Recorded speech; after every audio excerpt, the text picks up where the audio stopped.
Assalamualaikum warahmatullahi wabarakatuh.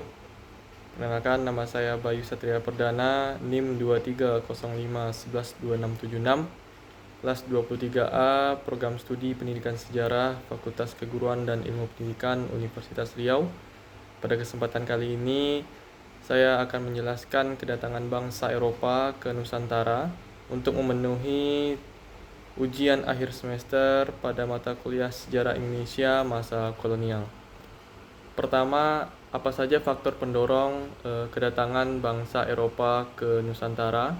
Yang pertama adalah jatuhnya Konstantinopel ke tangan Turki Utsmani pada tahun 1453. Kemudian yang kedua ada semboyan 3G, yakni Gold, Glory, dan Gospel.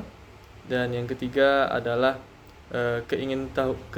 rasa ingin tahu terhadap dunia belahan timur, yang dimana faktor ini didorong dengan kemajuan ilmu pengetahuan dan juga teknologi.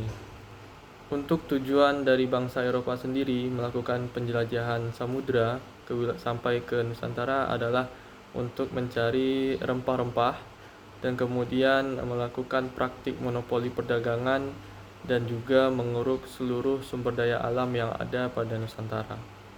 Salah satu bangsa Eropa yang melakukan penjelajahan samudra yang sampai ke Nusantara adalah bangsa Belanda.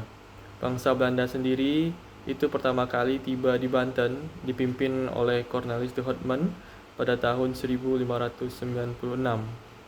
Pada awalnya bangsa Belanda itu hanya ingin melakukan perdagangan dengan rakyat ataupun pribumi pada masa itu, dan juga mereka ingin membeli bahan-bahan dan juga sumber daya alam dari wilayah Maluku dikarenakan memiliki kualitas yang dan juga mutu yang baik, dan mereka juga membeli sesuai dengan harganya.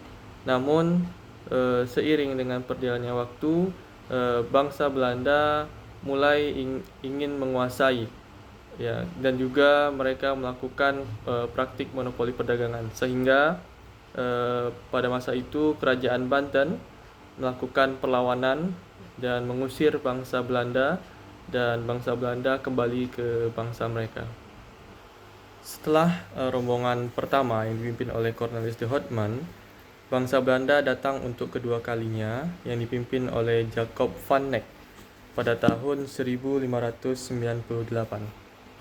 Setelah kedatangan bangsa Belanda yang kedua yang dipimpin oleh Jacob van Neck, banyak kongsi dagang dari Belanda yang datang berbondong-bondong ke wilayah Nusantara, yang dimana pada tahun 1596 sampai 1601 itu ada sekitar 65 kapal dagang dari berbagai kongsi dagang Belanda yang datang ke wilayah Nusantara. Namun dengan banyaknya hadir kongsi dagang Belanda ke Nusantara menyebabkan terjadinya persaingan dan juga konflik antar pedagang Belanda. Nah, oleh sebab itu pada tanggal 20 Maret 1602 itu Belanda mendirikan sebuah kongsi dagang yang bernama VOC. VOC sendiri diberikan hak istimewa oleh pihak Belanda, yakni dapat mencipta uang, kemudian melakukan monopoli perdagangan. Dan untuk struktur organisasi VOC sendiri, VOC memiliki dua tingkat struktur kepengurusan. Yang pertama ada tingkat pusat, dan yang kedua itu ada tingkat daerah. Untuk tingkat pusat merupakan tingkat tertinggi pada VOC, dan di dalam tingkat pusat ini terdapat beberapa kamar dagang atau kamers yang berlokasi di berbagai daerah di Belanda. Itu yang pertama ada di Amsterdam, Middelburg, Enkhuizen, Hoorn, Delft, dan Rotterdam. Dan kamar dagang sendiri atau kamers itu merupakan penyumbang modal pada VOC yang mana memiliki proporsinya masing-masing. Dan kamers sendiri itu memiliki tugas sebagai membuat kapal, kemudian mempersiapkan persediaan, kemudian merekrut karyawan, dan juga mengirimkan ekspedisi ke wilayah Asia. Kemudian tingkat daerah. Tingkat daerah merupakan tingkat kedua pada struktur kepengurusan VOC. Di dalam tingkatan daerah ini memiliki kantor dagang, yang dimana kantor dagang ini tersebar di berbagai daerah di Asia. Dan kantor dagang sendiri merupakan salah satu cabang dari Kamers Belanda yang bertugas untuk menjalankan operasional perdagangan VOC di wilayah Asia. Dan kantor dagang sendiri itu bertanggung jawab untuk melakukan komunikasi dengan penguasa lokal dan juga mengawasi pos-pos perdagangan dan benteng-benteng VOC. VOC sendiri memiliki berbagai kebijakan monopoli perdagangan.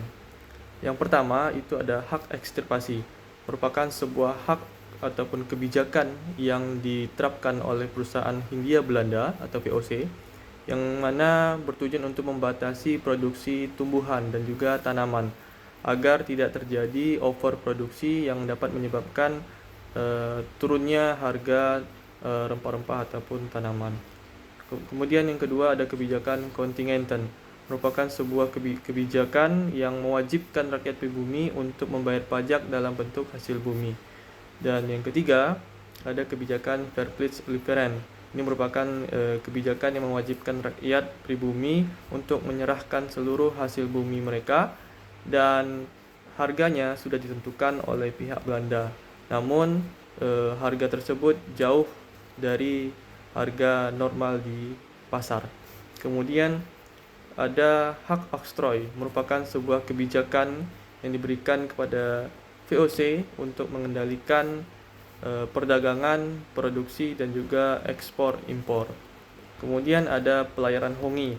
Pelayaran hongi sendiri bertujuan untuk mengawasi dan juga mengamankan pelaksanaan monopoli yang dilakukan oleh VOC. Kemudian ada Preanger Stelsel. Nama Preanger Stelsel merupakan diambil dari sebuah daerah di Jawa Barat, itu daerah Priangan. Dan Preanger Stelsel ini merupakan sebuah kebijakan tanam paksa kopi.